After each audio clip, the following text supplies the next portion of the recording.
Alléluia.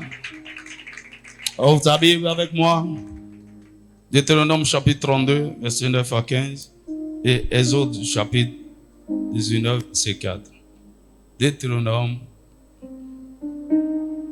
32 à partir du verset 9. Car la portion de l'Éternel, c'est son peuple. Jacob est la part de son héritage. Il a trouvé dans une contrée déserte, dans une solitude aux effroyables hurlements. Il a entouré et en a pris soin. Il a gardé comme la prunelle de son œil. Pareil à l'aigle qui éveille sa couvée, voltige sur ses petits, déploie ses ailes, les prend, les pose sur ses plumes. L'Éternel seul a conduit son peuple et il n'y avait avec lui aucun Dieu étranger. Il a fait monter sur les hauteurs du pays et Israël a mangé les fruits des champs.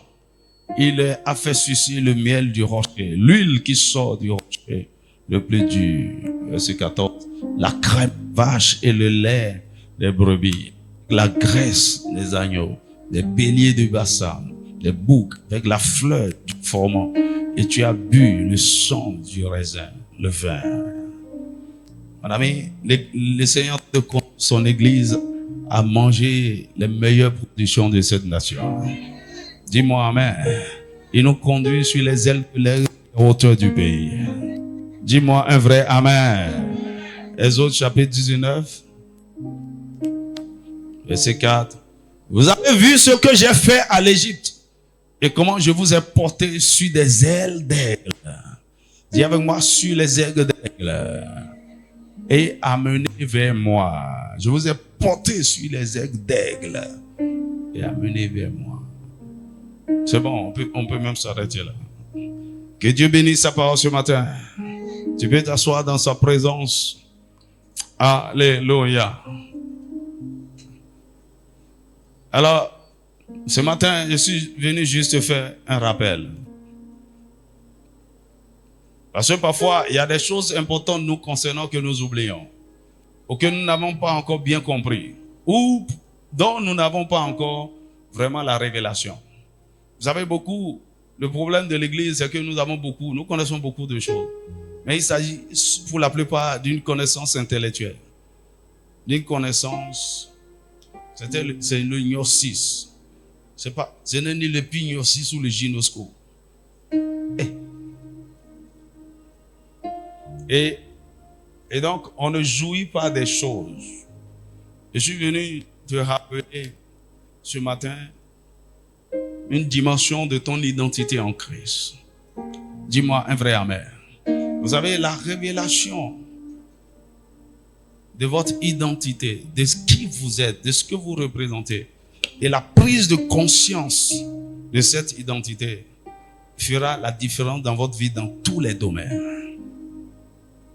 Parce que ce que vous êtes détermine ce que vous pouvez faire, ce que vous ne pouvez pas faire, ce qui ne peut pas vous arriver, ce que vous pouvez permettre, ce que vous pouvez tolérer, ce que vous pouvez accomplir. C'est déterminé par qui vous êtes. En fait, la révélation de votre identité est la première marque de votre autorité. Ce qui certifie votre autorité. C'est lorsque vous comprenez réellement ce que ça veut dire d'être enfant de Dieu. Il faut une révélation pour ça. Il ne faut pas seulement dire, ouais, j'ai reçu Jésus, je suis devenu enfant de Dieu. C'est plus profond que tu ne le penses. Alors, mets ta main droite sur ta tête. Je prie dans le nom de Jésus. Que le Seigneur t'accorde un esprit dans sa connaissance. Qu'il illumine les yeux de ton intelligence, les yeux de ton cœur, afin que tu saisisses ses pensées. Saint-Esprit parle, révèle, ôte le voile, dans le nom de Jésus. Dis-moi Amen. Le 16 novembre 2009, j'étais chez moi, à la maison, je priais le matin, et le Seigneur m'a dit, le nom de la mission que je te confie, c'est la mission de l'aigle. Mon ami, je n'ai pas inventé. Je n'ai pas dit, bon, si on va faire une église à nous côté, dans le marché. C'était même pas, avoir une église, c'était même pas mon plan. En fait, c'est quand il a dit ça que j'ai dit, ah, là, on doit commencer une mission. On doit faire.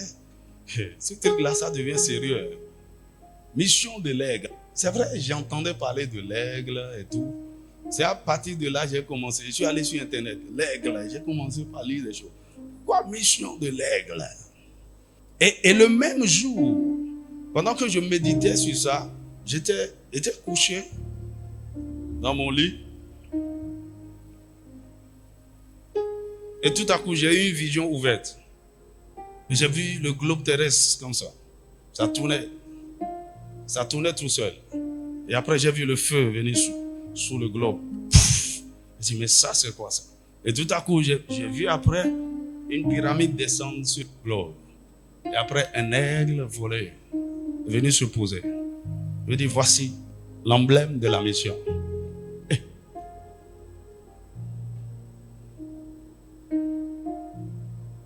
C'est surnaturel, c'est bizarre, c'est étrange.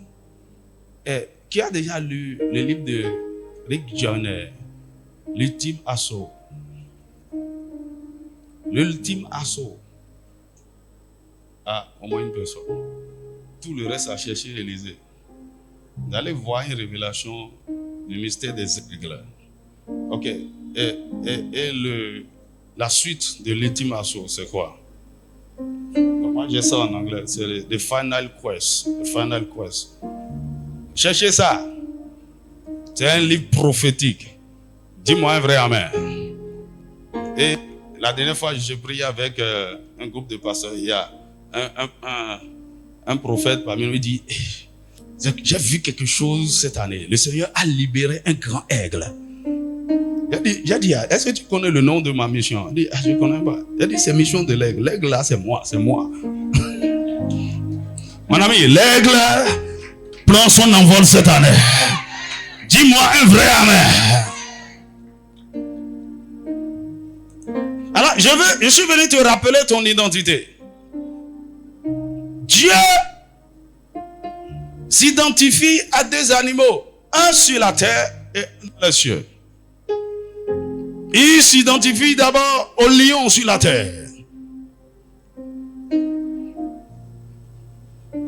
C'est pourquoi on appelle Jésus le lion de la tribu de Juda. C'est lui, c'est la domination territoriale. Dis-moi amen.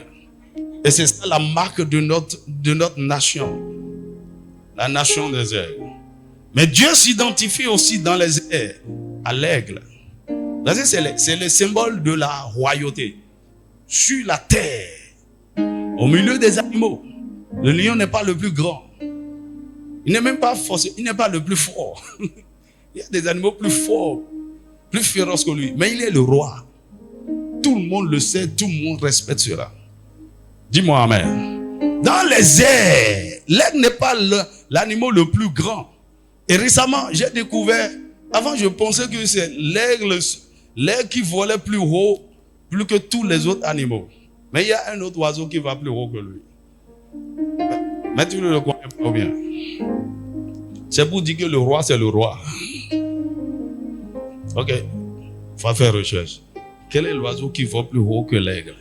Mon ami, aujourd'hui, il y a tout sur Internet. Il faut arrêter de regarder comédie, des trucs comme ça. Là. Cultive-toi.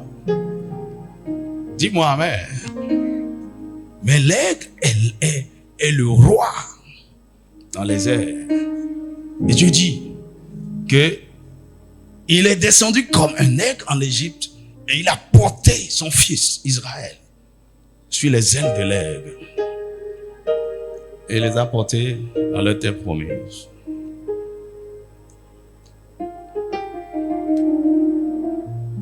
Dieu s'identifie à un aigle.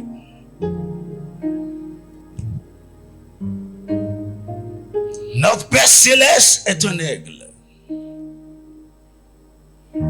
Il a décidé de nous porter sur ses ailes. Pendant les moments difficiles, il vient nous porter. En fait, Le message que je voulais prêcher, c'était sur les ailes de l'aigle. Mais le Saint-Esprit a changé. Il dit, il faut parler de l'identité. Ok. Le reste, peut-être si on a le temps, on va parler. Vous pouvez voyager durant votre vie sur les ailes de l'aigle.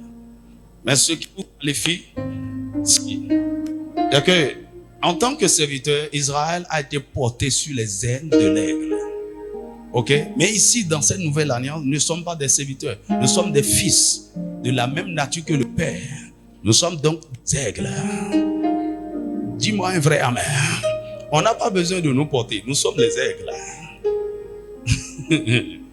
Et tu saisis la révélation. Alors, ce que je partage avec toi, c'est que je suis un aigle. Dis avec moi, je suis un aigle. Aide-moi, mais dis à ton voisin, ce n'est pas un oiseau. On ne parle pas d'un oiseau. Il s'agit d'une nature divine, d'une identité spirituelle. Dis-moi un vrai amen. La Bible déclare dans 2 Pierre chapitre 1 verset 3 à 4 que nous sommes devenus participants de la nature divine à cause de la connexion à Jésus, à cause du fait que nous sommes devenus membres de la famille de Dieu. Et donc, et selon la loi de la reproduction établie par le Créateur, tout être vivant se reproduit selon son espèce. Ainsi, si Dieu notre Père est un aigle, alors ses enfants sont des aiglons. Des aiglons qui vont grandir et devenir des aigles. Dis-moi amen. Donc potentiellement, chaque enfant de Dieu, né de nouveau, peut dire, peut déclarer sans se tromper, je suis un aigle.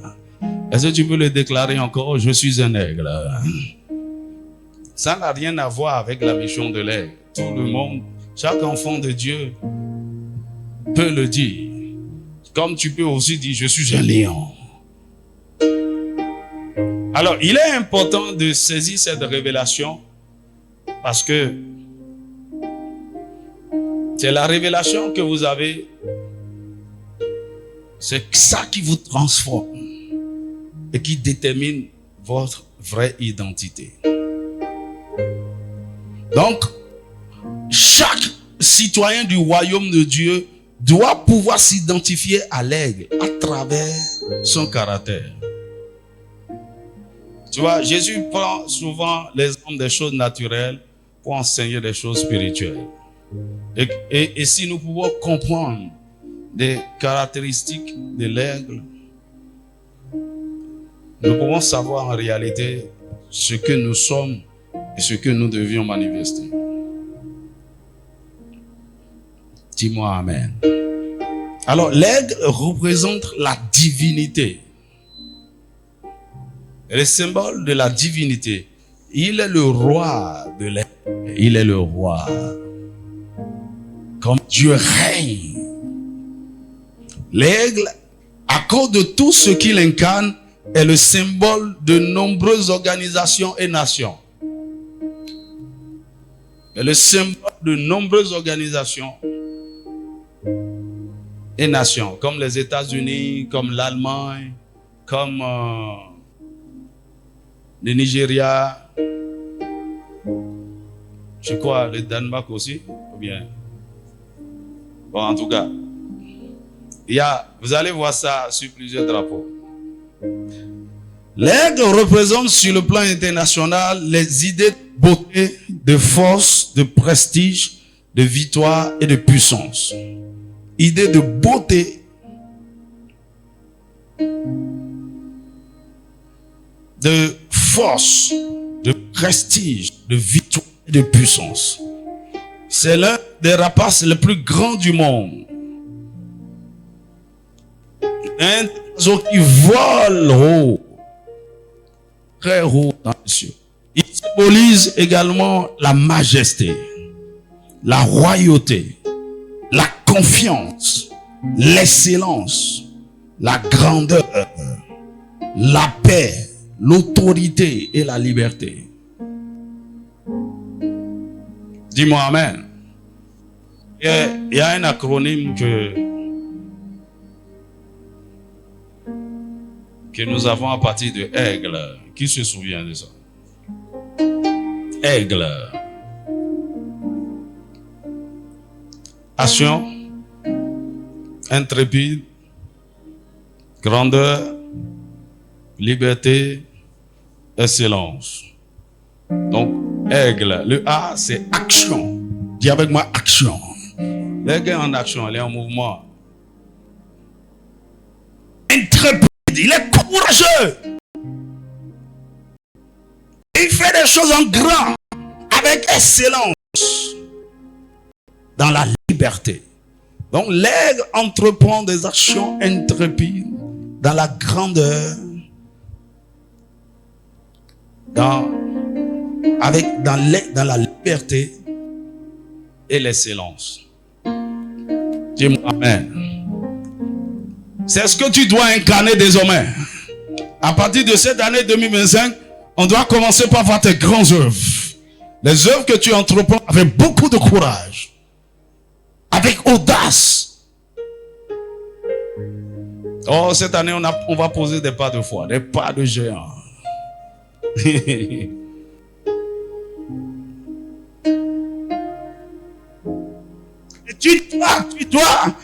Notre Dieu est grand et tout ce qu'il fait est grand. L'aigle voit grand.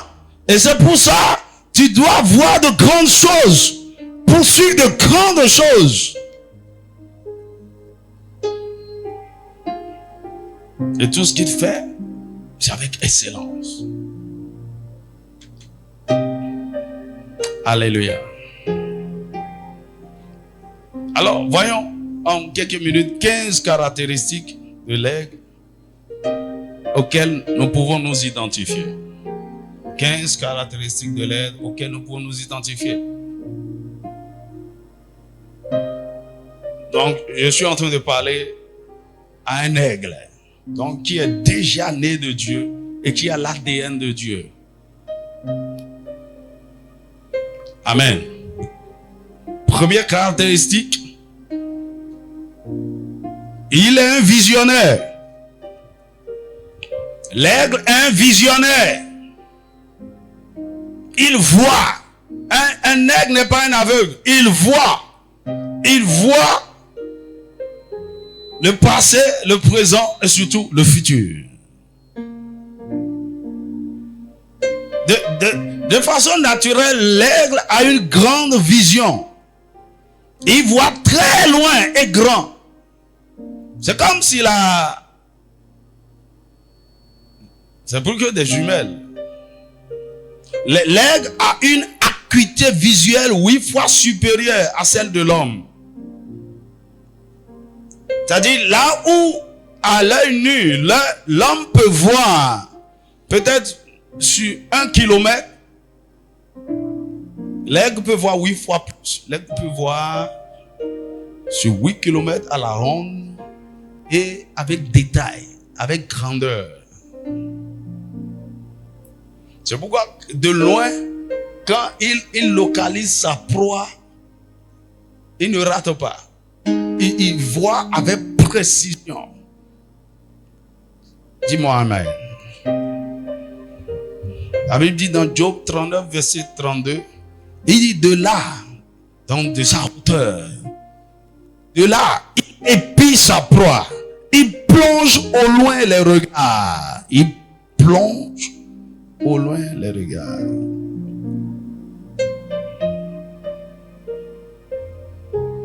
La vision fait partie de la nature de Dieu. Dieu est un visionnaire. Avant de créer quoi que ce soit, il a une vision de ce monde, de cet univers qu'il voulait créer, de l'homme qu'il devait établir comme dominateur sur toute sa création. Il a tout vu. Et après, il a commencé par... Dis-moi amen. C'est pourquoi là où tu es, Dieu ne te voit pas. Il ne voit pas ton présent. Il voit ce que tu peux devenir en lui. Et tout ce que tu peux devenir en lui, il voit ça maintenant dans le présent. Dis-moi amen. Parce qu'il a toute la vue. Et c'est pourquoi Lorsqu'il t'a créé, il avait un plan. Il avait vu quelque chose.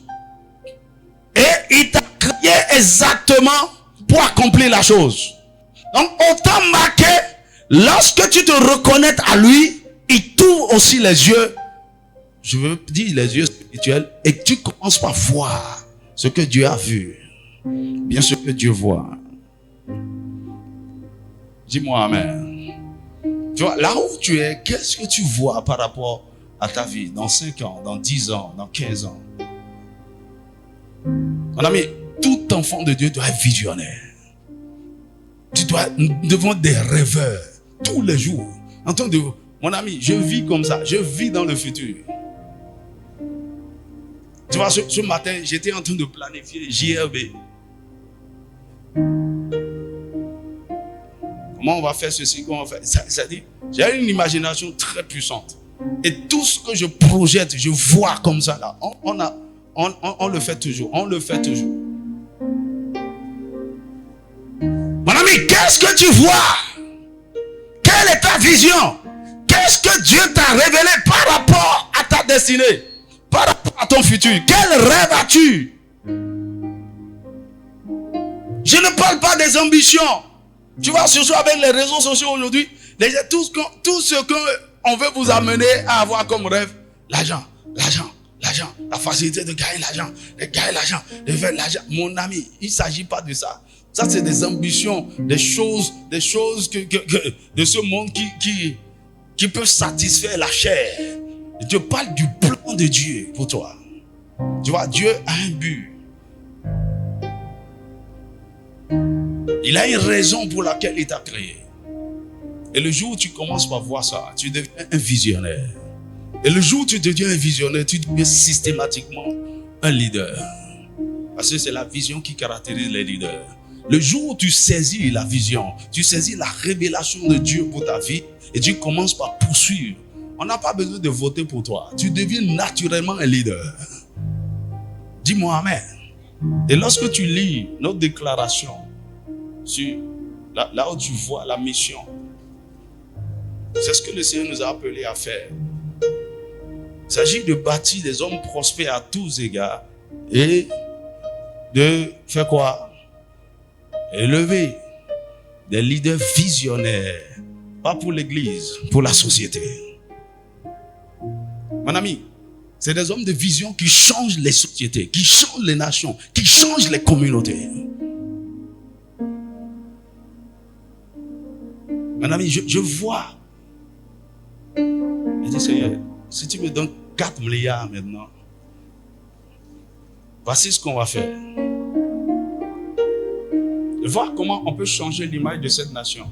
Comment on peut élever l'église. Comment on peut ramener le feu dans l'église. Comment on va ramener le cœur des jeunes à la vraie adoration. Un leader voit, tu vois tout le temps. Et ça, c'est la nature de l'aigle. Dis-moi amen. Le jour, le Seigneur ouvre tes yeux, tu sors de la dépression. Moi, déprimé.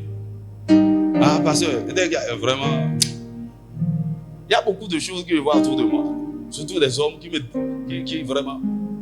Mais ce que Dieu m'a dit par rapport à cette vision, je ne regarde pas les circonstances. Je vois. Je vois ce que Dieu m'a dit. Je vois ce qui est au loin. Et parfois même, je regarde certaines personnes dans les conditions. Mais le Seigneur me permet de voir ce qu'il veut devenir. Si seulement il se soumet vraiment, réellement à sa transformation. La vision. Aide-moi à demander à ton voisin, qu'est-ce que tu vois?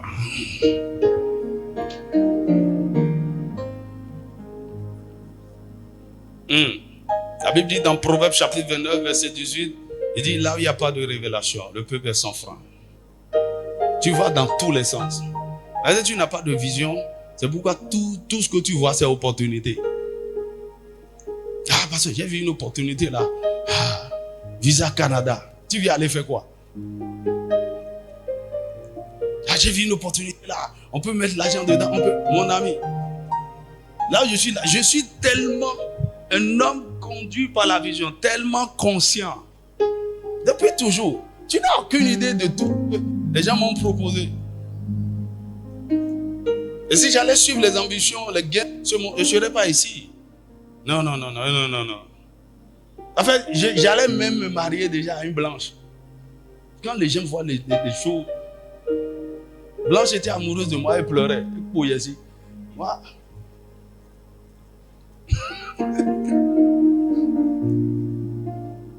Je vois loin. Je vois grand. Et quand tu es un homme de vision, on ne te mélange pas. On ne vient pas te... Il y a même des choses que je vois les gens manifester. Ça ne m'impressionne pas, ça m'inspire. Parce que le Seigneur m'amène au-delà de ça. On était sur le truc d'installation de Vodunde avec il y avait toutes sortes de blancs installés. J'ai dit les gars, on n'aura plus que ça. Tous ces trucs-là, tout ce qu'ils sont. Ça c'est la moindre des choses. Je vois ça précision.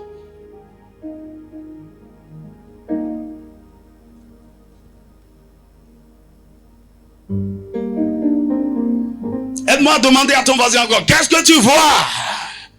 Tu ne vois que ta misère, tu ne vois que... Tu te vois même déjà. Mon ami, revois-toi marié. C'est ce que tu vois, c'est ce qui s'accomplit. Dieu a dit à Jérémie, qu'est-ce que tu vois? Il dit, je vois un amadou. Il dit, voilà, je veille sur ma parole pour l'accomplir. C'est ce que tu as vu. Qu'est-ce que tu vois? Tu te vois comme un pécheur, comme un malade, comme un pauvre. C'est ce qui s'accomplira. L'aigle est voyant. Il voit. Mais mieux, la vision dont je te parle, qui détermine ta destinée, c'est une partie.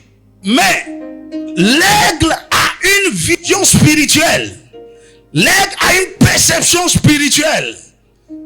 Tout ce qui se passe autour de toi, tu dois pouvoir voir, tu dois pouvoir discerner. Satan peut te tromper pendant longtemps. Pendant un temps. Mais à cause de ta nature d'aigle, lorsque tu rentres en toi-même, l'aigle doit voir. Tu vas commencer par voir. Donc les dons de révélation font partie de la nature de l'aigle. Donc en réalité, tout homme, tout enfant de Dieu qui incarne, qui active. C'est ce que le Saint-Esprit m'a dit ce matin. Quand je priais autour de 3 heures, il dit, je vais activer la nature d'aigle. La nature de l'aigle dans mes enfants. À un moment donné, lorsque la nature de l'aigle est activée, si tu ne sais pas faire, les gens vont commencer par t'appeler prophète, alors que tu n'es pas forcément prophète. Parce que les dons de révélation vont commencer par se manifester. Tu vas commencer par voir. Tu vas commencer par avoir les perceptions. Il y a quelque chose que moi j'ai. C'est pas que je vois, je sais. Je ne sais pas comment ça se passe. C'est un don. C'est pas que j'ai vu quelque chose, mais je sais. Je sais.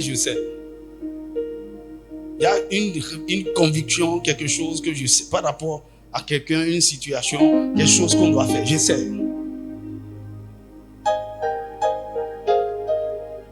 Au fur et à mesure que vous grandissez, vous êtes transformé, votre nature commence par s'exprimer de façon plus tangible. Je prie que cette dimension de toi soit activée ce matin. Visionnaire. Qu'est-ce que tu vois? Dans ce petit de l'aveuglement de ce monde, ou le genre de vision que Satan donne aux gens. Viens avoir l'argent, viens avoir maison, acheter voiture, et me marier, avoir des enfants. C'est pas vision.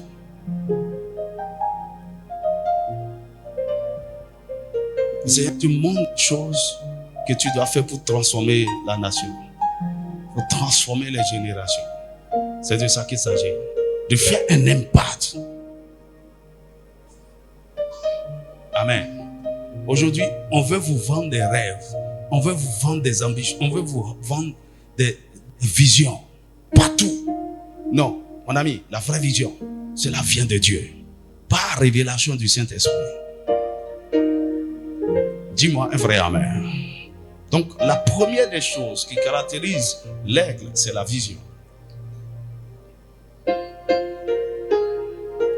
Je prie que cette dimension de ta personne soit activée maintenant au nom de Jésus. Et le Seigneur commence par te montrer, te révéler des choses cachées te concernant. La deuxième caractéristique de l'aigle, c'est qu'il vit dans les hauteurs. L'aigle vit dans les hauteurs. En réalité, l'aigle naît en haut, vit en haut et meurt en haut. Difficilement vous allez trouver une carcasse d'aigle sur la terre. Parce que les aigles font leur nid au sommet des montagnes, au-dessus de grands pins.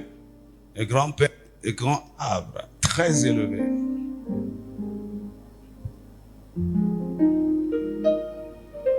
Et ils ne sont pas en bas. L'aigle n'a rien à voir. S'il descend en bas, c'est qu'il veut attraper sa proie. Il veut manger. Mais il n'a rien à faire en bas. La Bible dit dans Job chapitre 39, versets 30 à 31, « Est-ce par ton ordre que l'aigle s'élève et qu'il place son nid sur les hauteurs? C'est dans les rochers qu'il habite, qu'il a sa demeure, sur la cime des rochers, sur le sommet des monts, très loin en haut.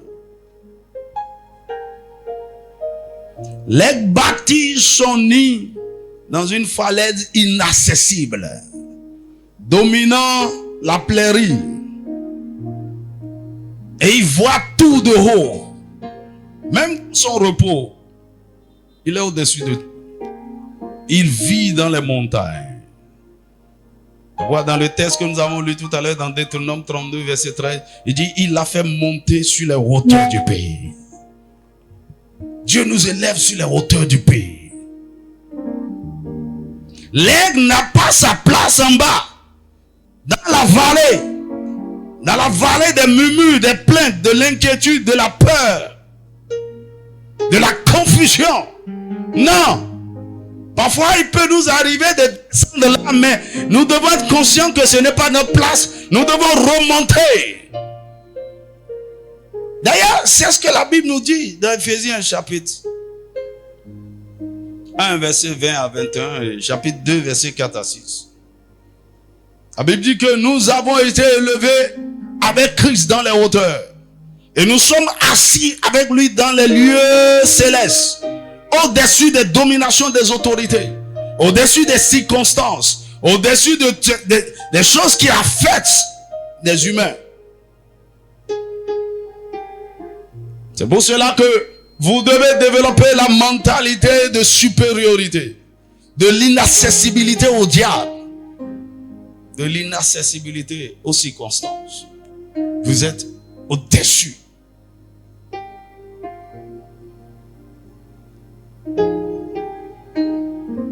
Donc, ce qui se passe avec les gens dans la vallée, les gens, ils ont des idolâtres. Dans la vallée, il y a la maladie, il y a la pauvreté. Dans la vallée, les gens sont dans l'immoralité, dans la fornication. Écoutez, la vie de la vallée, c'est ce qui caractérise la vie de ce monde. Dis-moi amen. Mais lorsque tu es un aigle, tu ne te confonds pas à ce monde. La Bible dit, nous sommes du monde, mais nous ne sommes pas de ce monde. Nous sommes dans le monde, mais nous ne sommes pas de ce monde. Nous devons vivre avec la mentalité. Tu ne dois pas te mélanger, tu ne dois pas. C'est pourquoi ce que ce monde est en train de faire, on ne doit pas te voir mélanger à ça. Ça dit que tu ne reconnais pas alors ton identité. Les gens sont en train de faire de la fraude, de mentir pour avoir l'argent. Et tu es avec eux, tu es dans la vallée. Les gens sont dans la fornication, la masturbation, la pornographie. Tu es avec eux. C'est la vie de la vallée. Tu dois monter dans les hauteurs. Là où il y a les aigles.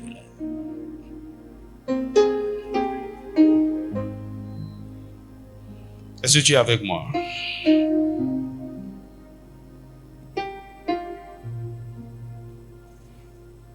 Est-ce que tu peux déclarer avec moi, j'appartiens au sommet?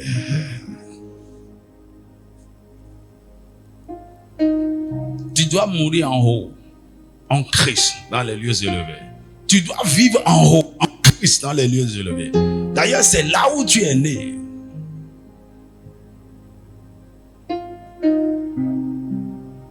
C'est pourquoi la vie d'un véritable enfant de Dieu, c'est une vie dans les montagnes. Est-ce que vous vous rappelez, il y a quelques années, j'ai fait une série d'enseignements sur Montons sur la montagne. Vivons sur la montagne.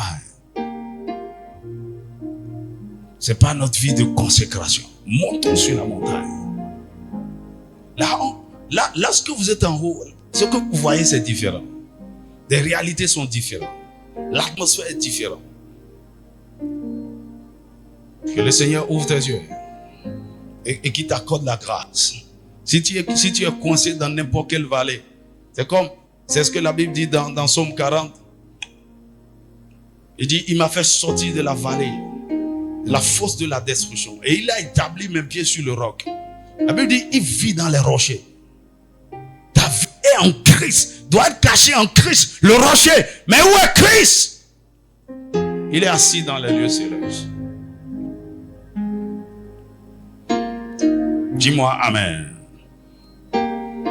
La troisième caractéristique, permettez-moi de ne pas aller plus en profondeur. J'ai 15. La troisième caractéristique, c'est qu'il a un territoire de règne.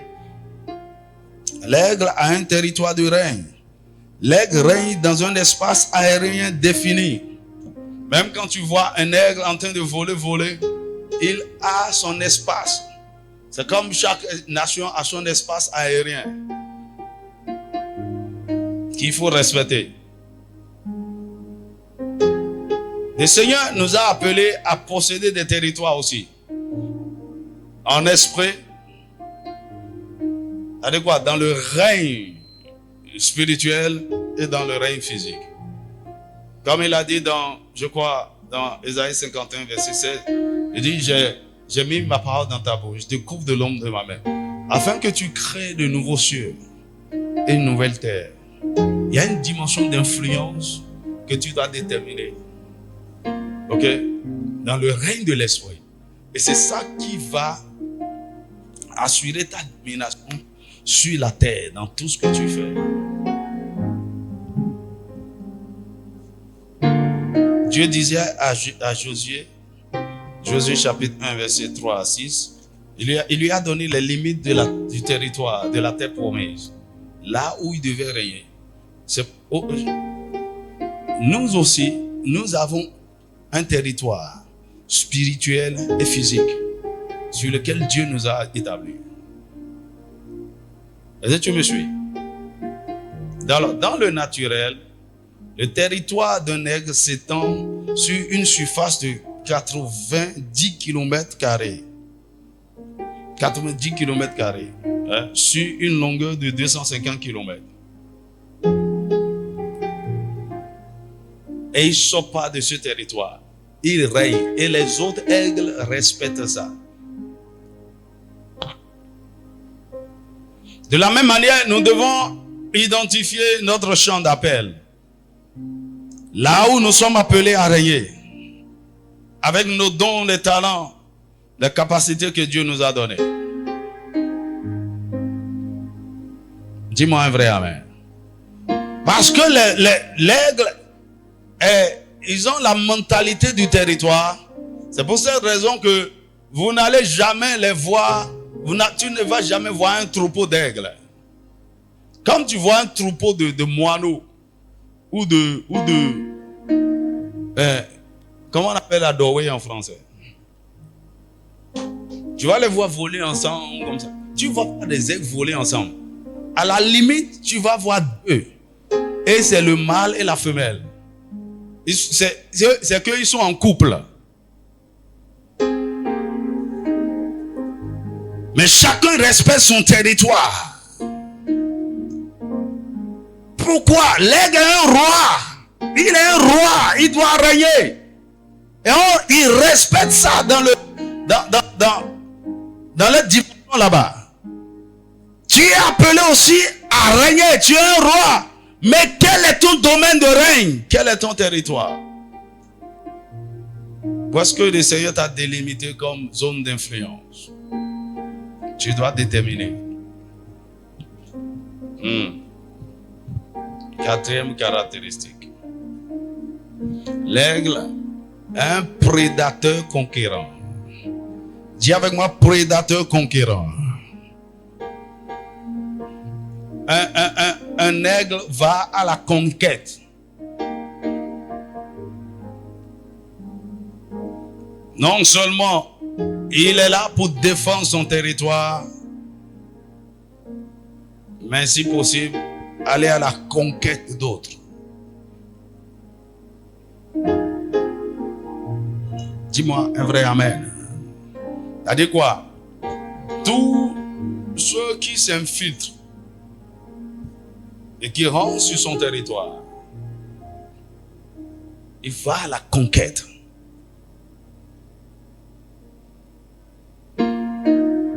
Mieux, quand il a faim,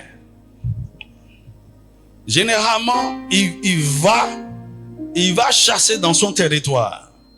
Mais à des moments donnés, il peut sortir de cette dimension dans les airs et rentrer dans l'eau, venir sur la terre.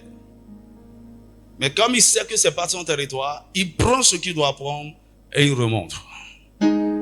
La conquête.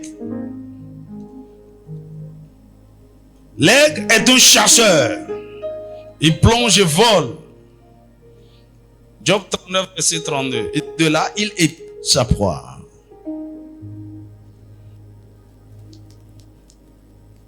Je vole pour surprendre sa proie, mais également en plein vol pour capturer de gros oiseaux ou bien capturer des animaux sur la terre. Il est un guerrier et il va souvent à la conquête de nouveaux territoires. C'est lui qui attaque. Il n'attend pas d'être attaqué et réagir après. Non, il attaque. Pourquoi le Seigneur nous a donné des armes offensives et défensives. Un chrétien, tu ne dois pas attendre que Satan vienne t'acculer. Tu dois être sur l'offensive tout le temps. Dis-moi amen. Pour sécuriser ton territoire. Maintenant, à des moments donnés, si un ennemi a été identifié, il ne faut pas rester là et dire que Seigneur, fais quelque chose. L'autorité t'a été donnée pour te défendre. Que le Seigneur te donne la révélation. C'est lui qui attaque et détruit. De la même manière, nous devons apprendre à conquérir notre terre promise. Là où le Seigneur vous a donné comme zone d'influence, comme domaine, l'ennemi viendra infiltrer ça toujours. L'ennemi veut vous récupérer ça. Il veut arracher ça de votre main. Vous devez défendre votre territoire et déloger tout ennemi intrus. Vous devez déloger tout étranger de votre territoire. Nous devons savoir utiliser nos armes offensives pour défendre notre destinée, notre ministère, notre mariage, notre carrière, nos ressources. Tout ce que Dieu nous a donné, Satan veut s'en emparer. Comme la Bible dit dans Matthieu chapitre 13, il dit, le semeur a semé de bonnes semences. L'ennemi vient semer de l'ivraie sur le territoire, le même territoire. La Bible dit, c'est un ennemi qui a fait cela. Mais il n'a pas semé. La semence, il dit, c'est le fils du malin. Le territoire que Dieu vous a donné, Satan plante aussi ses fils, ses instruments, collés à vous, pour discuter le territoire. Vous devez veiller à cela. Je prie, aucun ennemi intrus ne te tuera. Aucun ennemi intrus ne te délogera du territoire, du domaine, de la terre promise que Dieu t'a donnée. Dis-moi un vrai amen. Je prie que tes yeux d'aigle s'ouvrent dès maintenant afin que tu commences à voir. Dis-moi un vrai amen. Tu dois défendre. Défendre ton mariage, défendre ton ministère, défendre tes enfants, défendre ta carrière, défendre tout ce que Dieu t'a donné. avec toutes les âmes. On n'a pas pitié, on n'a pas pitié. Tu peux tuer et détruire. C'est un intrus. Tu vois, c'est comme quelqu'un, un voleur qui rentre chez toi avec une arme pour te tuer. Si tu arrives à le tuer, on ne va pas t'emprisonner pour ça. On appelle ça de l'autodéfense. Et il est venu dans ton territoire, dans ta maison. Mon ami, je prie pour toi en 2025. Tout ennemi qui s'est infiltré dans ta maison, dans ce qui t'appartient, dans ton ministère, dans tes affaires, dans tes finances, qu'il soit détruit au nom de Jésus. Qu'il soit anéanti au nom de Jésus. Dis-moi un vrai Amen.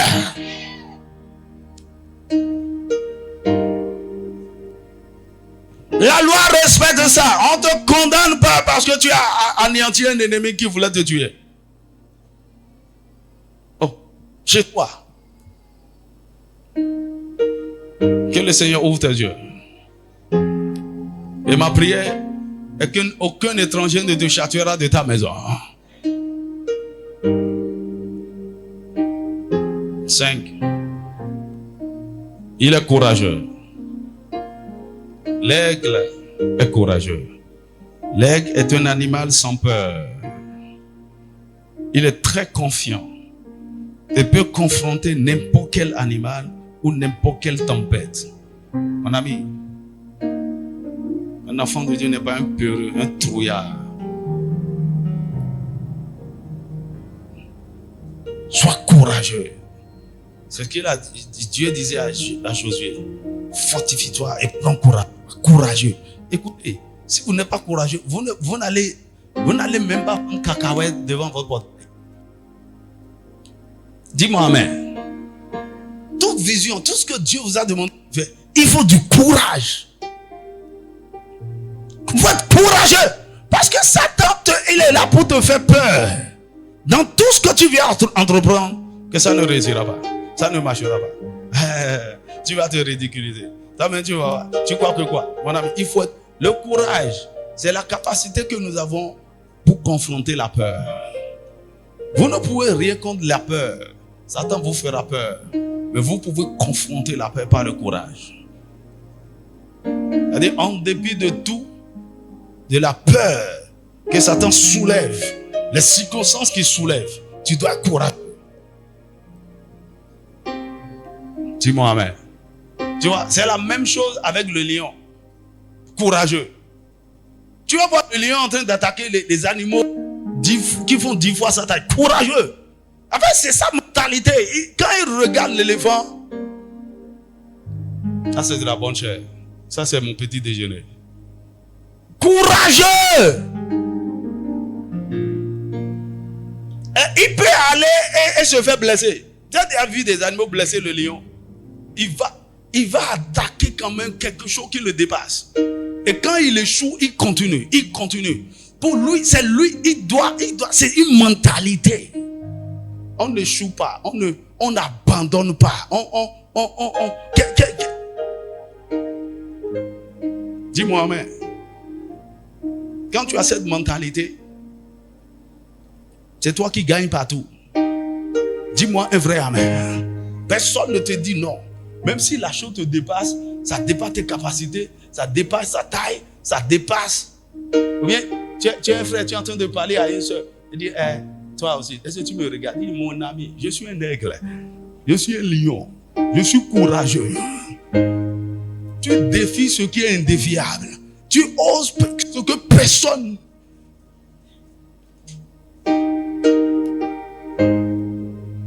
Hey, reçois l'esprit de courage. Reçois l'esprit de courage. C'est-à-dire, vous devez développer l'intrépidité. Si vous voulez vaincre, si vous voulez accomplir de grandes choses, vous devez être courageux. Il faut être courageux pour créer une entreprise. Courageux pour commencer un ministère. Courageux pour aller évangéliser. Courageux. Je dis, je vais acheter cette terre. Tu veux voir, tu veux faire. Courageux, ça il est là pour vous. Quand l'aigle, il regarde, l'antilope, l'aigle lui-même peut-être, il pèse, disons 6 kilos. Mais il il veut transporter une antilope qui pèse 10 kilos. Il calcule, il attaque. Ça peut échouer, mais il va attaquer d'abord. Madame, il développe ce cœur. Donnez-moi Proverbe chapitre 28, verset 1. Proverbe 28, verset 1. Et Proverbe 30, 30. C'est la même chose, hein? C'est la même chose avec le lion. Le lion. C'est le même cœur. Audacieux, courageux. À nos siens, à nos boîtes. Ouais. C'est notre nature. Tu crois que tu peux faire ça? Il dit, le méchant prend la fuite sans qu'on le poursuive. Le juste a de l'assurance comme un jeune lion. Dis à ton voisin, c'est pas un vieux lion. Tu sais pourquoi on a dit c'est pas un vieux lion? Quand tu vois un animal a vaincu un lion, c'est un vieux lion. Il est en train de vieillir, il n'a plus de force, de vigueur comme ça. Et il va quand même à la chasse. C'est pourquoi à des moments donnés, dans les troupeaux de lions, les vieux ne vont plus à la chasse. Tu vas voir la lionne aller. Le vieux, il est déjà fatigué. Parce que souvent quand ils vont s'humilier. En temps normal, dis avec moi, je suis un jeune lion. Plein de vigueur et de courage. Proverbe 30, 30.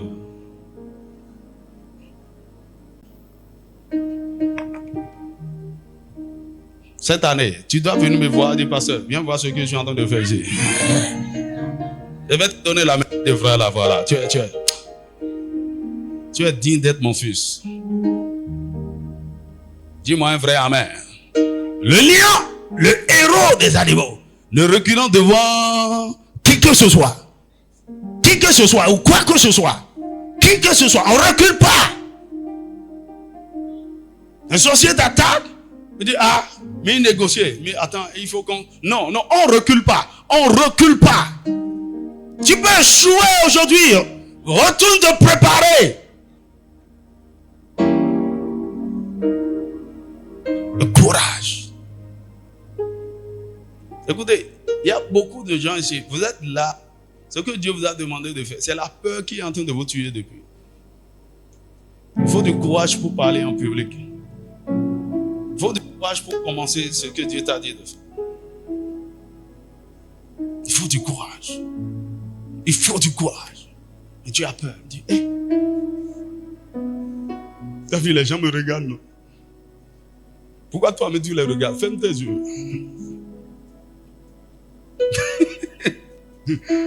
et si ça ne marchait pas?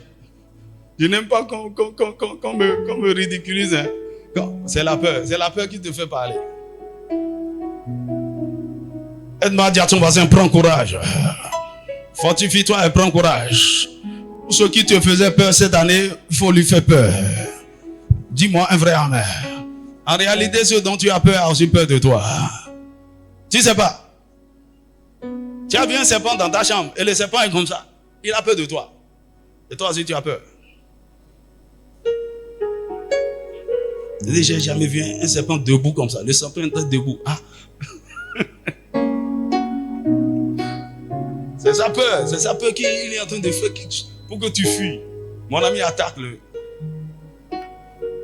J'ai constaté quelque chose. Ce qui te fait peur, et tu es en train de traîner ça. Le jour où tu as le courage d'attaquer, tu vas regretter d'avoir traîné. Tu dis, c'était tout ça. Oh, vraiment. Bon, mon père tant, depuis là, j'aurais pu attaquer. Parfois, Satan te dit, tu n'as pas l'argent, tu n'as pas les moyens, tu n'as pas ce qu'il faut, tu n'as pas encore la maturité qu'il faut. Hein? Tu n'as pas appris que le pasteur dit, ce n'est pas encore la version de toi. Attends. Quelle version? La nature est en toi. Au moins, quand tu vas te faire blesser, on saura que tu as essayé. Par la peur, tu n'as rien essayé toi-même. Tu n'as rien essayé. Ta foi n'a rien osé. Hein? Depuis là, au lieu de parler à la soeur, tu traînes là jusqu'à quelqu'un d'autre a pris la soeur. Est-ce que je parle à quelqu'un? En courant très bien. Mais le Seigneur te délivre. Je te communique l'esprit de... Reçois le cœur de l'aigle. Nous sommes des conquérants. Si tu vois quelque chose qui te plaît, va prendre. Va prendre la soeur là. Va arracher. Va l'arracher. Il y a un gars qui tourne autour d'elle. C'est pas. Ils sont rien ensemble. Ami, ouais. Va l'arracher.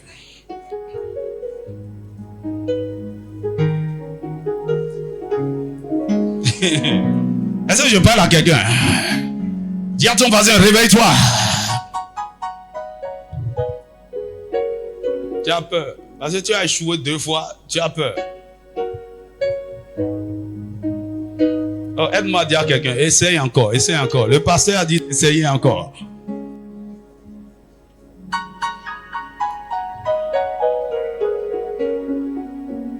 Nous sommes des conquérants.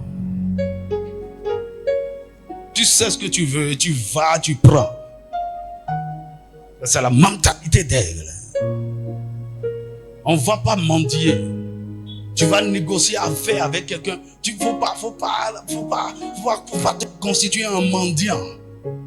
Va avec courage, avec audace. Et tu parles avec assurance.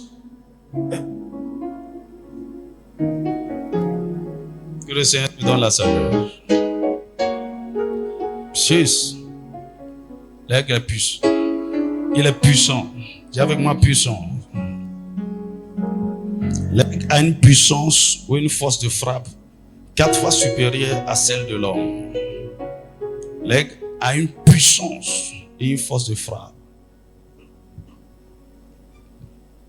Ça n'a rien à voir avec sa taille. Mais il est fort. Tu vois, c'est comme tu vois un jeune gringalet comme ça. Il dit, hey, lui aussi il veut faire boss. Il faut faire attention. Il est maigre comme ça, mais sa force de frappe, ça pèse 1 tonne. S'il te cogne, dis-moi un vrai amen. C'est ce que l'aigle est. Il est peut-être, il n'est pas peut-être gros, mais comment il fait pour transporter des animaux même plus grands que lui? Il peut transporter jusqu'à 5 kilos de nourriture dans les airs. C'est grâce à sa puissance, grâce à sa force de frappe. Il domine. Quand il vient attaquer, il vient planter ses airs dans la chair de l'animal. D'abord pour blesser et laisser couler le sang. Il va affaiblir d'abord l'animal. Et maintenant le prendre. Mon ami, la Bible dit dans Psaume 68, verset 29, il dit, ton Dieu ordonne que tu sois puissant. Aide-moi à dire à ton voisin, ton Dieu ordonne que tu sois puissant. C'est un ordre, c'est un commandement, sois puissant. Et tu es faible, on va te manger. Ce monde est méchant. C'est pourquoi il nous a donné le générateur de puissance. Le Saint-Esprit est en toi. Et tu dois générer la puissance pour dominer. Tu dois générer la puissance pour faire la guerre. Tu dois générer la puissance pour protéger ton territoire. La 7e caractéristique, il est rapide. L'aigle est rapide. Cette dimension sera activée dans la vie de quelqu'un. Avec accélération cette année, tu vas tellement accomplir de choses. L'aigle est rapide. Pendant la chasse, l'aigle fonce sur sa proie à une vitesse de 300 km/h. Vous savez, ça c'est sensiblement la vitesse de la lumière.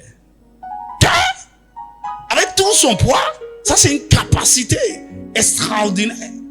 Comment il arrive? Avant que l'animal ne réalise ce qui se passe, on l'a déjà pris. Et il vient comme un éclair. Je prie pour toi, cette dimension est activée en toi. Avant qu'on se rende compte de ce que tu es en train de faire, tu as déjà accompli de grandes choses. Tu as déjà acheté des terrains.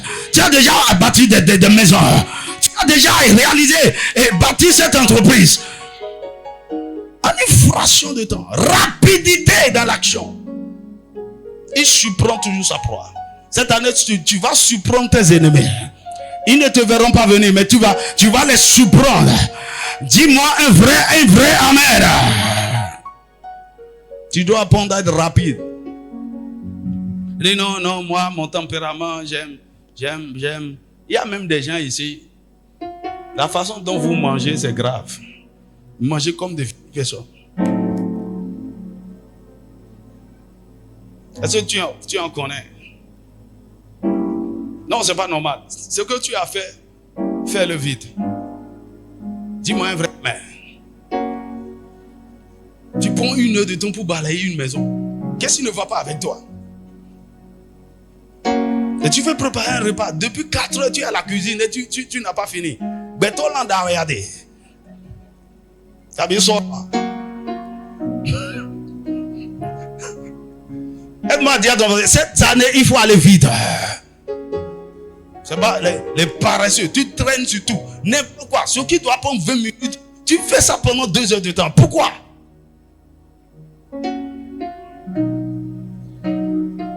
La rapidité. Dis à ton voisin, on n'a plus de temps. Écoutez, là où tu as déjà perdu trop de temps.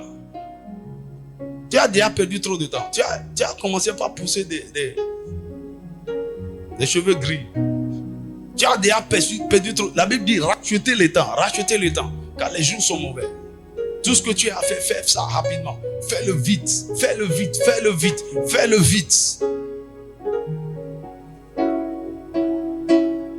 Parce que la nature là est en toi. Tu fais beaucoup de choses en peu de temps. Dis-moi un vrai amen.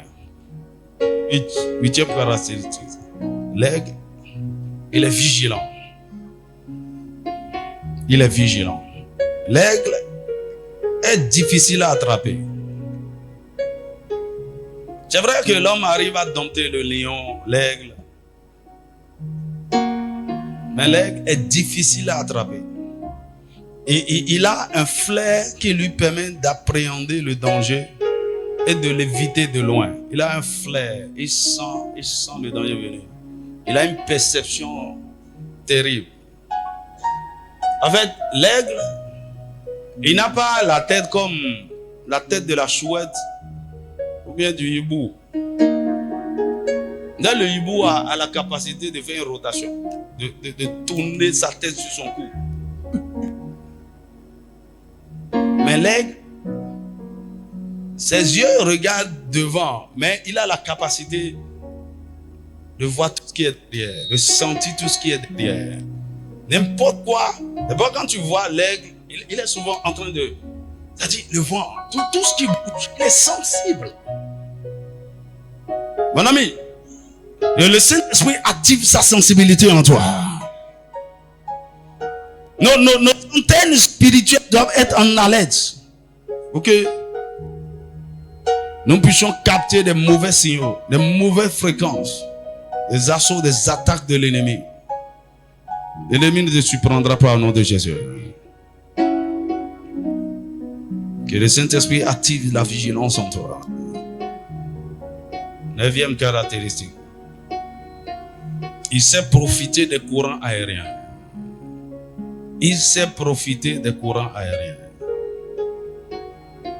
L'aigle sait comment s'élever au-dessus des tempêtes.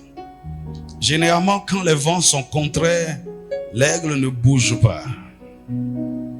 Mais quand le vent souffle dans la direction où il veut aller, il profite de ces courants aériens pour planer. Mon ami, les tempêtes ne font rien à l'aigle. Il a été bâti pour surmonter les tempêtes, pour faire face aux tempêtes. Dis-moi amen. Mais à des moments donnés, c'est lui qui utilise les tempêtes pour planer. Cette année, les difficultés, les vents contraires, les tempêtes que Satan va faire soulever dans ta vie, monte sur ça. C'est ça qui va t'amener là où tu vas sans que tu ne fasses même d'effort. Dis-moi un vrai amen. Il est le roi des airs. Mon ami, nous devons être le roi du monde invisible, du monde spirituel. Tu vois, il prend plaisir même dans les airs. Parfois, tu vois l'aigle en train de faire des parades aériennes de façon spectaculaire. Dans son domaine, c'est lui qui règne.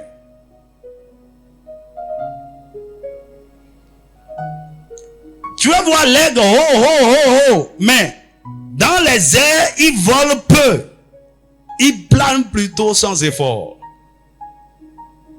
Tu vas le voir au sommet du rocher, loin, loin là-bas, mais il est tranquille. Et il attend le courant d'air, il attend la direction du vent. Et il plane sur ça, sans faire d'effort.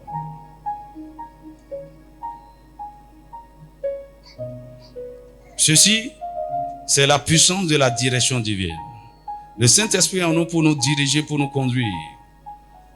Mais celui qui vient diriger par le Saint-Esprit doit être patient. Dis-moi amen. Si tu apprends à aller dans la direction du Saint-Esprit, tu vas accomplir de grandes choses sans effort. Sans effort. C'est la direction de l'Esprit. Dis-moi amen. 10e caractéristique. L'aigle a un parcours de croissance.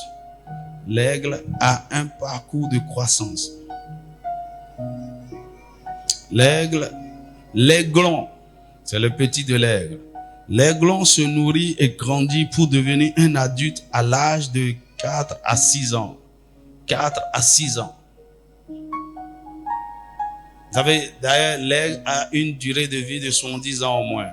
Ça, c'est la durée de vie moyenne de l'homme.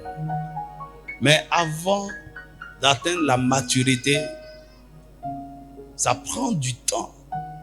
L'aigle, ça prend entre 4 à 6 ans. Pour devenir mature, pour devenir autonome, l'aigle prend du temps. Il y a un parcours de croissance. C'est alors qu'il peut être totalement efficace et régner dans son territoire. Et c'est la même chose que le Seigneur attend de nous. Nous avons un parcours de croissance.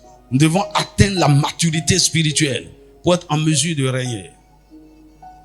Ce n'est pas quelque chose de facultatif. Dis-moi un vrai amen. 11. L'aigle, il consomme toujours de la chair fraîche. Dis avec moi toujours la chair fraîche. Donnez-moi Job 39, verset 33. Job 39, verset 33.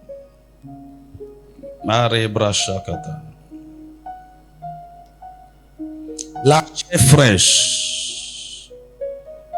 Alors, contrairement au tour, au charognard, il y a des oiseaux qui mangent sur des animaux morts, même depuis 3 jours.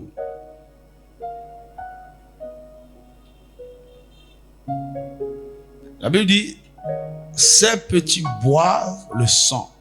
Et là où sont des cadavres, l'aigle se trouve. Le verset 30 dans la version française courante dit, car ces petits sont avides de proies saignantes. De proies saignantes. On le trouve partout où gisent les cadavres.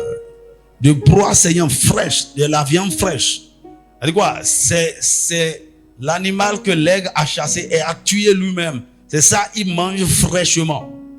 Et même s'il n'a pas fini, c'est ça. Les autres animaux, les autres oiseaux peuvent venir manger le reste. Mais il mange la chair fraîche. C'est pourquoi tous les jours, il chasse. Qu'est-ce que le Seigneur est en train de nous dire? En tant qu'aigle, nous devons apprendre à manger de la manne fraîche chaque jour. La parole de Dieu. Il y a une parole de Dieu. Il y a un réma. Comme Dieu il faisait pleuvoir la manne pour les enfants d'Israël. Chaque jour, il y a une parole, il y a une révélation. Il y a une nourriture spirituelle. Seigneur veut que vous allez chercher chaque jour.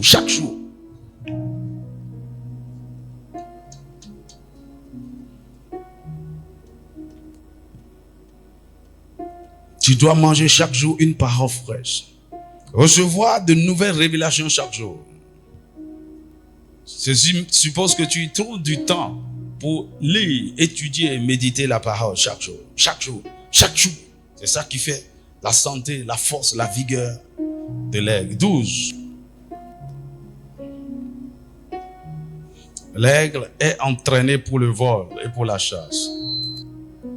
Il est entraîné. Alors, lorsque l'aigle a 10 semaines, il est prêt à faire son premier vol.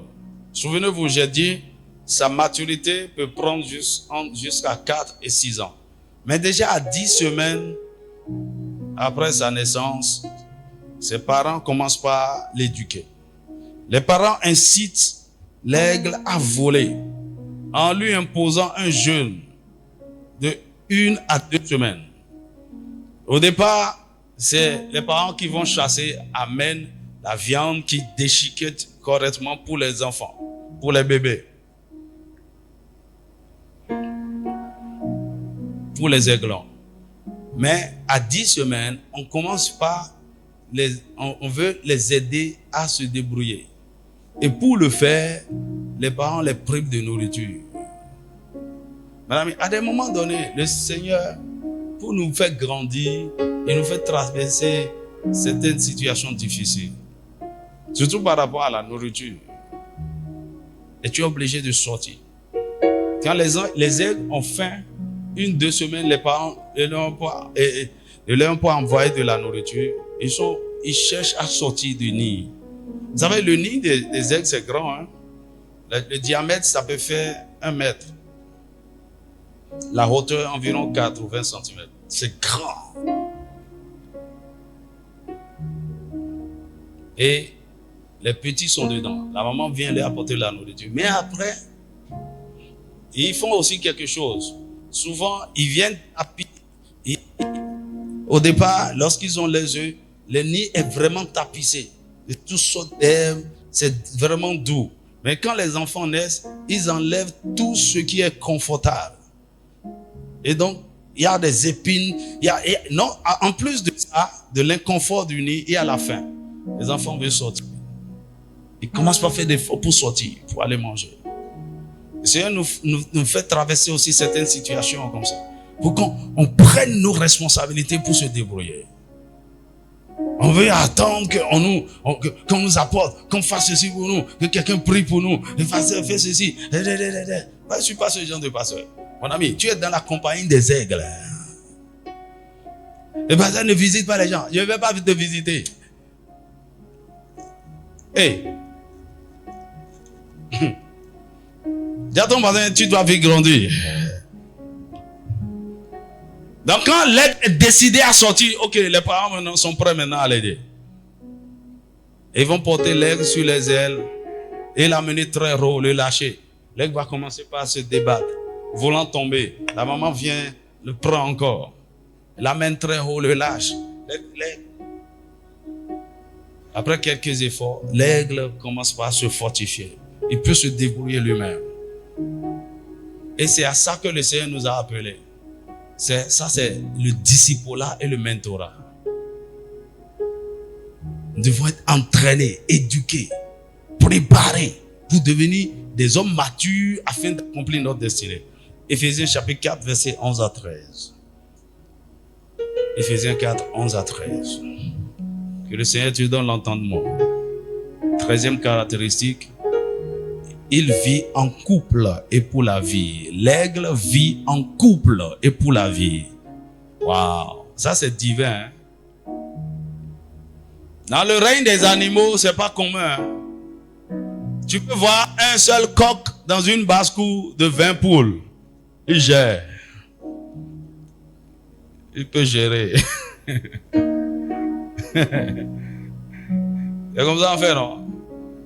Il dit, tu veux lever les cochons. Moi, mon père avait un cochon dangereux à la maison. Mâle dangereux. Et les gens amènent les femelles. C'est 3 jours.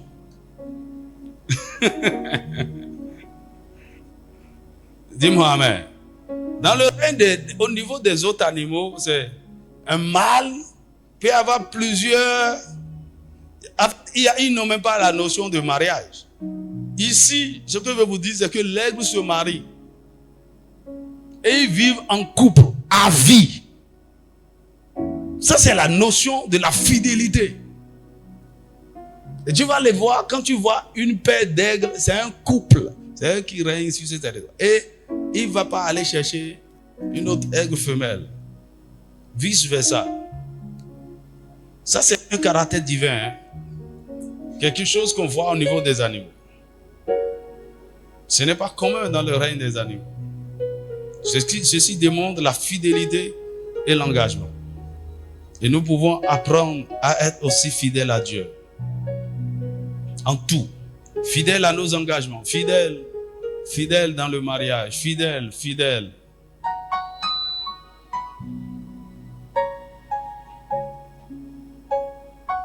14. Il se rajeunit ou se renouvelle chaque année. L'aigle se rajeunit ou se renouvelle chaque année. Isaïe chapitre 40, verset 30 à 31. Chaque jour, on se renouvelle. C'est pourquoi la communion avec le Saint-Esprit est très importante. Manger la parole chaque jour est très important. L'aigle est conscient de ça. Et manger toutes sortes de choses, toutes sortes de chair. La chair. Pendant toute une année. Ayant fait la chasse, ayant fait toutes sortes de choses, il a besoin de se renouveler. Et ce renouvellement de l'aigle n'est pas systématique. Il paie un prix pour cela. Lui-même favorisera et l'entretient. Chaque année, l'aigle fait un jeûne de 40 jours. Ça, c'est un animal spécial, non? L'aigle fait un jeûne de 40 jours. Où il ne consomme plus du tout de la viande, mais se nourrit de l'eau et du miel du rocher. C'est une sorte de désintoxication. Et c'est durant cette période qu'il renouvelle ses plumes et renforce sa puissance, la puissance de son bec, de son cerf et de tout son corps.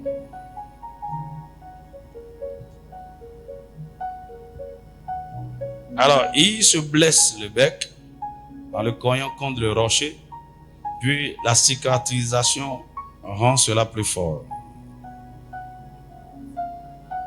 Amen. Il fait ça chaque année. Mais il y a quelque chose qu'il fait à l'âge de 40 ans. Ça, c'est plus fort. C'est un renouvellement radical. L'aigle vit environ 70 ans, et même un peu plus. Mais lorsque l'aigle a 40 ans, il fait une consécration de 120 à 150 jours. Il va dans les hauteurs, dans les montagnes. Et voici ce qu'il fait. Non seulement il est en jeûne pendant 120 jusqu'à 150 jours, mais il veut changer tout. La première des choses qu'il fait, il se déplume lui-même. Cette fois-ci, c'est pas qu'il se prive, il jeûne et puis les choses renaissent. Non, il se déplume totalement. Mais il est dans les hauteurs. Et deuxièmement, il arrache lui-même avec son bec tous ses ongles et surtout le avec lequel il arrache. C'est un processus saignant, très saignant. Il arrache. Et quand il a fini, il cogne maintenant le bec contre le rocher jusqu'à enlever totalement. Il est dans une situation de vulnérabilité totale.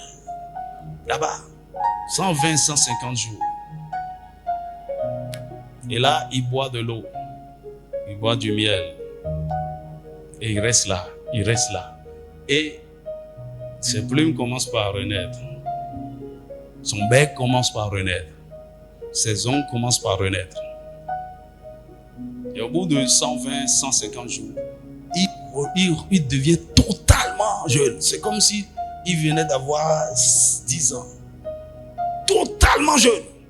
Et c'est parti pour encore 30 ans, 40 ans. Un temps de consécration. Maintenant, il y a un prix à payer à un moment donné. Tu veux te renouveler. Tu dois faire certains sacrifices. Ça doit te faire mal. Tu passes tout ton temps à manger. D'ailleurs, quand on dit même jeûne collectif à l'église, tu ne jeûnes même pas. Toi-même,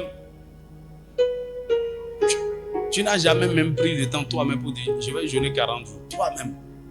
Qui a déjà fait ça ici? Toi-même, hein. C'est pas église. Hein?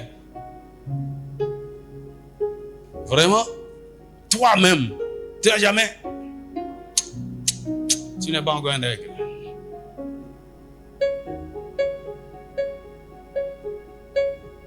Je vais jeûner pendant 90 jours. Je vais jeûner pendant 6 mois. Je vais jeûner. Je vais me priver de ceci. Je vais me retirer. Je vais me cacher. Je vais. C'est la nature de l'aigle.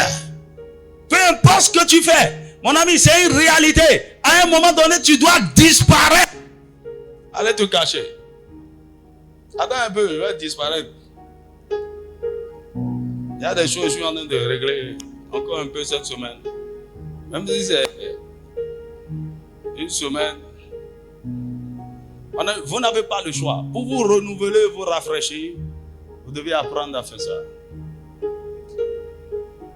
Renouveler votre force, votre intelligence, votre vision, la révélation, la grâce, l'onction, la puissance pour être efficace. Il a travaillé toutes ces années. Et son bec s'est émoussé même. Il n'est plus. Toi-même, tu sais à un moment donné que ta prière, ça ne peut même pas tuer moustique. Tu es devenu vide spirituellement. Dépouillé. Tu dois payer un prix pour se rajeunir. Il ne faut pas seulement résister le test. Il dit, c'est lui qui me rajeunit comme l'aigle. Mon ami, je t'ai dit comment l'aigle se rajeunit maintenant. Va payer le prix. On aime tellement faire les déclarations. C'est lui qui me rajeunit. Moi, je rajeunis. Confessez que quand il y a 2050.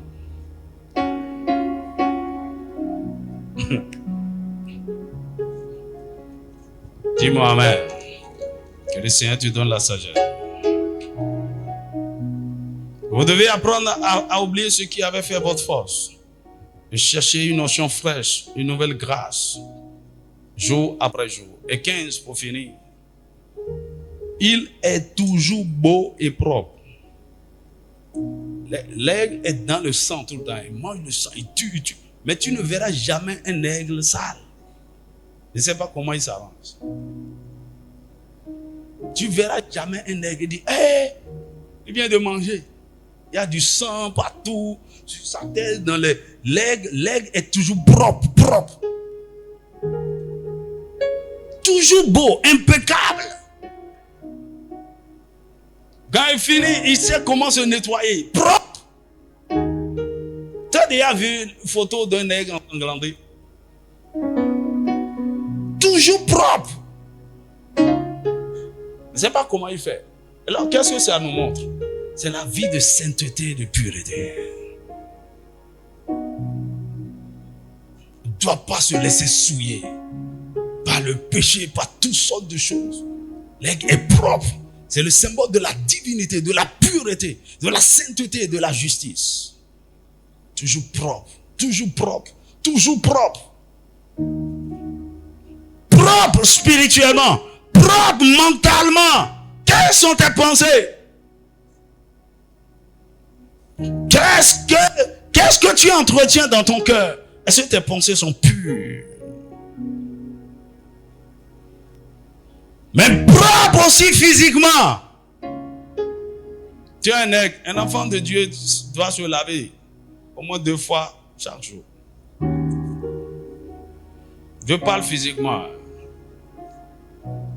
Il y a même des gens qui ont lavé juste les pieds et les têtes au nom de Amatan. Amatan de thèse. Tu dois être propre. Là où tu habites doit être propre. Ta maison doit être propre. Dis-moi amen. Lorsque le Saint-Esprit est en toi, tu ne peux pas supporter la saleté. Tu vois, on peut fermer les yeux sur certaines choses. À un moment donné, toi-même tu sais que c'est pas normal. C'est pas normal. Il faut que je nettoie la maison. Il faut que je lave ces habits. Il faut. Ceux qui ont entassé les habits sales depuis 2024 là, allez faire sortir ça. Tu as la saleté de 2024, tu l'as amené en 2025.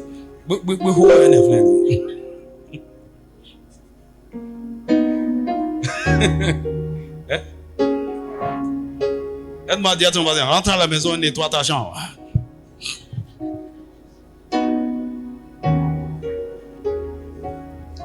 Tu ne peux pas avoir l'Esprit de Dieu. Elle dit le Saint-Esprit, tu es sale. C'est quoi ça? Et tu vis dans le désordre. Tu ne peux même pas inviter quelqu'un dans ta chambre. Dire à personne, ce n'est pas affaire d'intimité. Tu veux cacher ton désordre.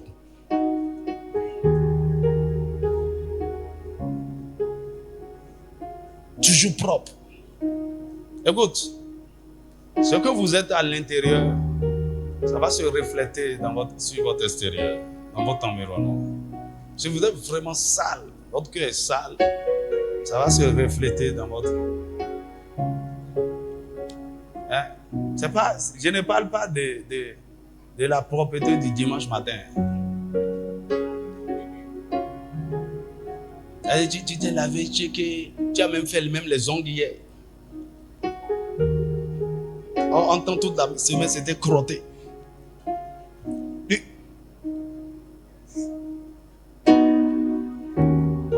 y a certains, on va les suivre tout à l'heure, quand on va quitter.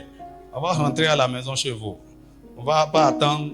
Non, il faut venir le soir ou bien demain. On va vous suivre pour entrer dans la maison là tout à l'heure.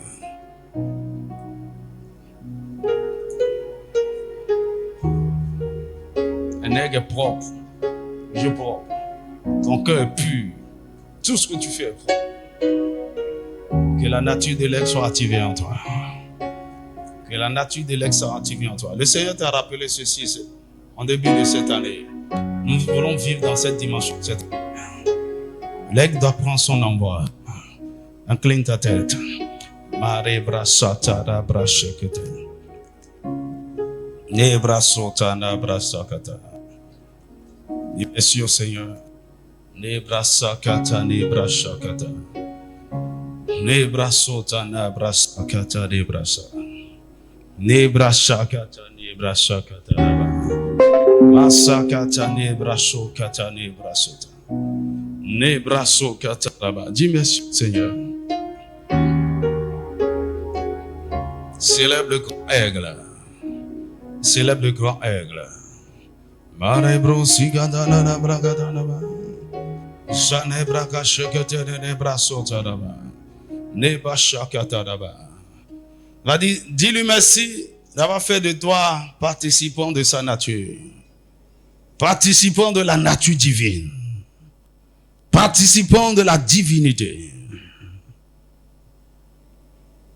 Il y a beaucoup de dimensions que tu dois explorer en ce qui concerne ton identité. Et si tu peux avoir une révélation vraiment de ceci, de ton identité dès cette année, tu feras des choses extraordinaires. Mais dis Seigneur, accorde-moi un esprit de sagesse et de révélation. Au-delà de ce que j'ai entendu, Seigneur, révèle-moi vraiment mon identité d'aigle. Révèle-moi mon identité d'aigle.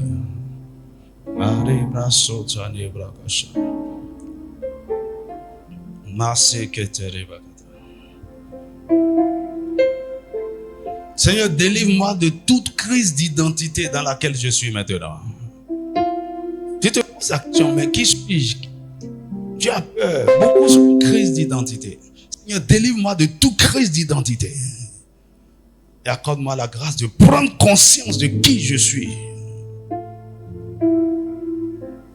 Parce que tu ne sais pas qui tu es, tu te permets de faire certaines choses encore.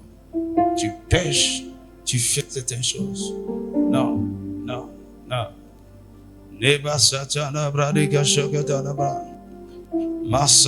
Seigneur, ouvre mes yeux. Ouvre mes yeux. Afin que je vois pleinement qui je suis en toi.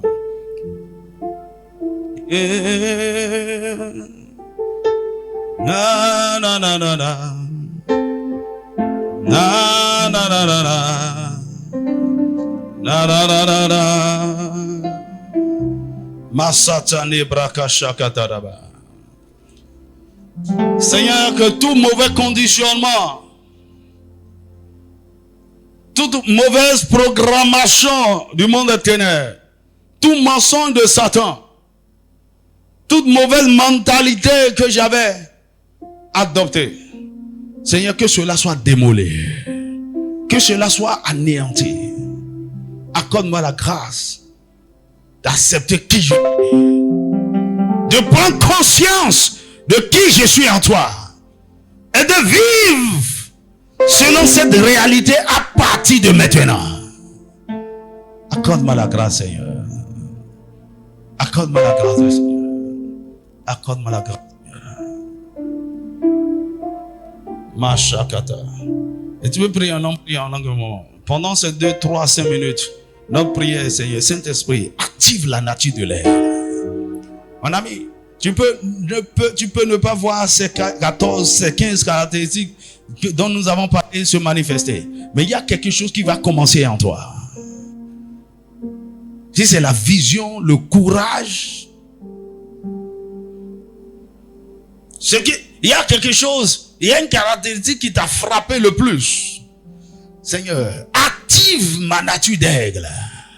Active mes fonctions d'aigle. C'est ce que je suis. Remashakatara. Prie en langue moment. Makatara bakata. Active ma vision. Active ma vie dans les hauteurs. Active ma dimension de royauté. Active ma dimension de conquête et de prédation. Active le courage. Active la puissance et la force de frappe. Active la rapidité. Active la vigilance. Active ma capacité à profiter des courants des tempêtes. Active ma croissance spirituelle. Active ma capacité à manger de la nourriture fraîche chaque jour. Active ma capacité de me laisser entraîner, de me laisser équiper.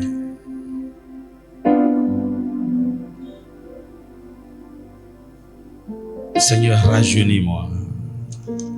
Et active la pureté, la propreté et la beauté. Active cette nature de fidélité, d'intégrité. Bare brasota da brakasha. Ne brasota na brakasha ketere de brakata. Zande brakasha ketere de brakata de ba. Zande brakosha ketere de brasekete de ba. Ni abo sakata ne brasha ketere de. Mako shakata ne brasi ketere de brasota. Ne braso katara brasa katara da brakata. Nebrasi katara braso katara da ba. Je suis un aigle. Masha katara ba. Mashe ketere de brakata ba. Mashe ketere de brakata da ba kata. Makasha katara ba. Je suis un aigle royal. Il y a plusieurs espèces d'aigles. Mais l'aigle s'identifie. Dieu s'identifie à l'aigle royal. Je suis l'aigle royal.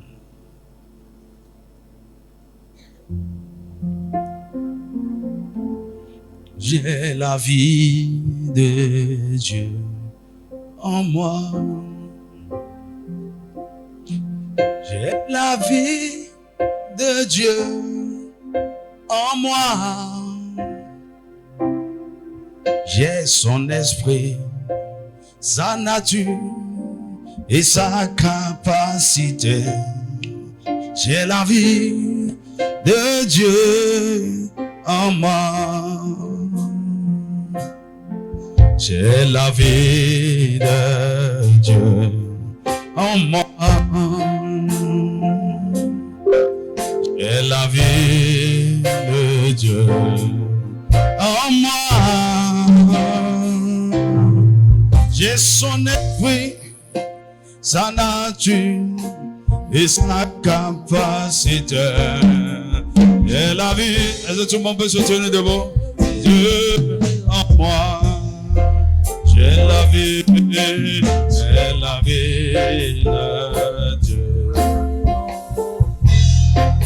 Oui, j'ai la vie de Dieu.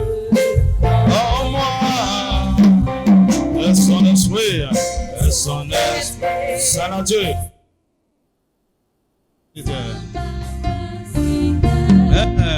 La vie de Dieu.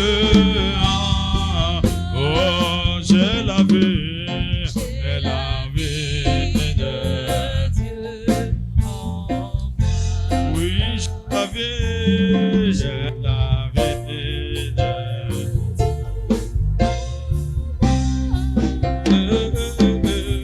Il y a son esprit, sa nature et sa capacité.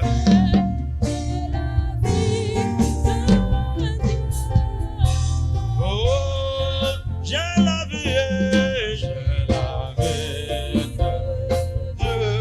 Oh, oui, j'ai la vie. J'ai la vie de Dieu en moi.